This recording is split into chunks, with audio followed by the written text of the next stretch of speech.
هما السواعده ولا نبقى قاعده. مثلا المغربي كينطبق على نسبه كبيره من بنات البلاد اللي كيبغيو يرتبطوا بالخليجيين لسبب معروف وواضح، وهو الطمع والرغبه ببلوغ مستوى مادي افضل. لكن السؤال هو واش مازال المغربيات كيبغيو الخليجيين ولا لا؟ اجيو نشوفوا اشنو راي الشارع العام في هذه القضيه. كثرات حيت بنات 14 عام 15 عام ما بقاوش باغيين يتزوجوا، ولاو الفساد كثير هنا صاحبتي في المغرب.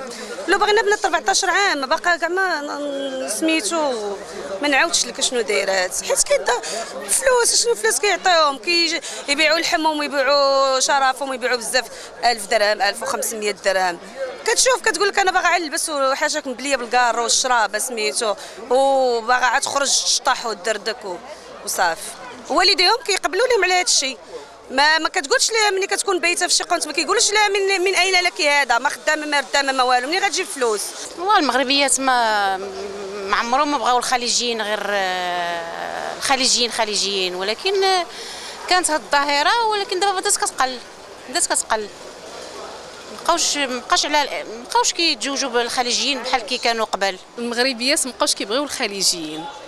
بالنسبه للخليجيين ولينا كنشوفوا عليهم بزاف الحوايج هنا خايبين، كيطيحوا بنات المغرب. بالنسبه لي انا شخصيا تاخذ ولد بلادها احسن لها من واحد خليجي، ان الخليجيين ما بقاوش كيف ما كانوا النوبه الاولى. قلات في نظري انا، قلات، لان التجربه ديال اللي دوزوا المغربيات مع الخليجيين والصدى اللي عطى داك الشيء من بعد، كان بزاف ديال المسائل اللي هي كانت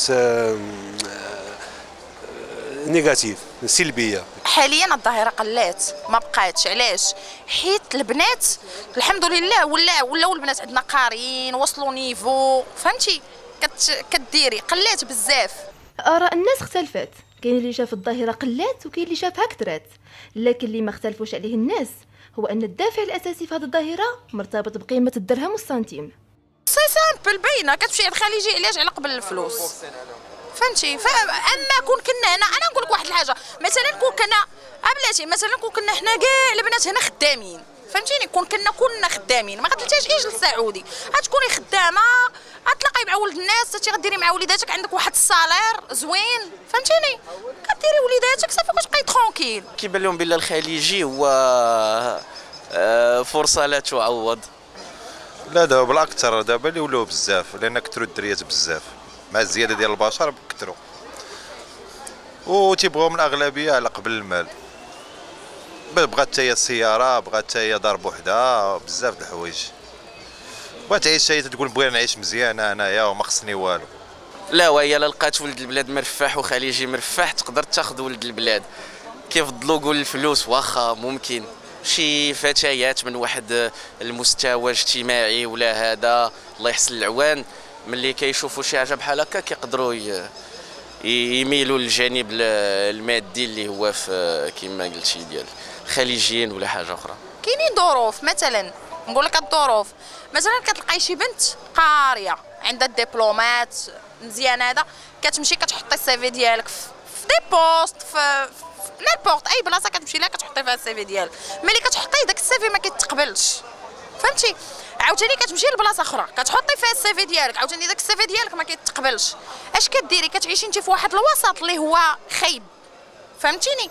ملي كيتغمضوا لك عينيك كتلتجئي لدوك السعودي. اش كتقولي هذا هو المتنفس الوحيد ديالي، هو اللي مثلا غيلبي ليا كاع المتطلبات اللي كنبغي انا، غيلبيهم ليا، واخا هو راه في داخل ديالك انت ما باغيش وما راضياش على داك الشيء اللي كديري وما راضياش على داك الشيء اللي باغا، بزاف فهمتيني؟ بزاف د الحوايج ما راضياش عليهم انك كديريهم، ولكن كضطري، سي اوبليجي باش ديري بحال هكاك،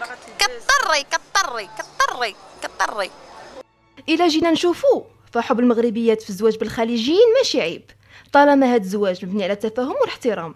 لكن ملي كيكون الهاجس من موراه هو امتلاك الدجاجه كتبيض الذهب، فهذا الارتباط محكوم عليه بالفشل، لانه مبني على مبدا الربح والخساره.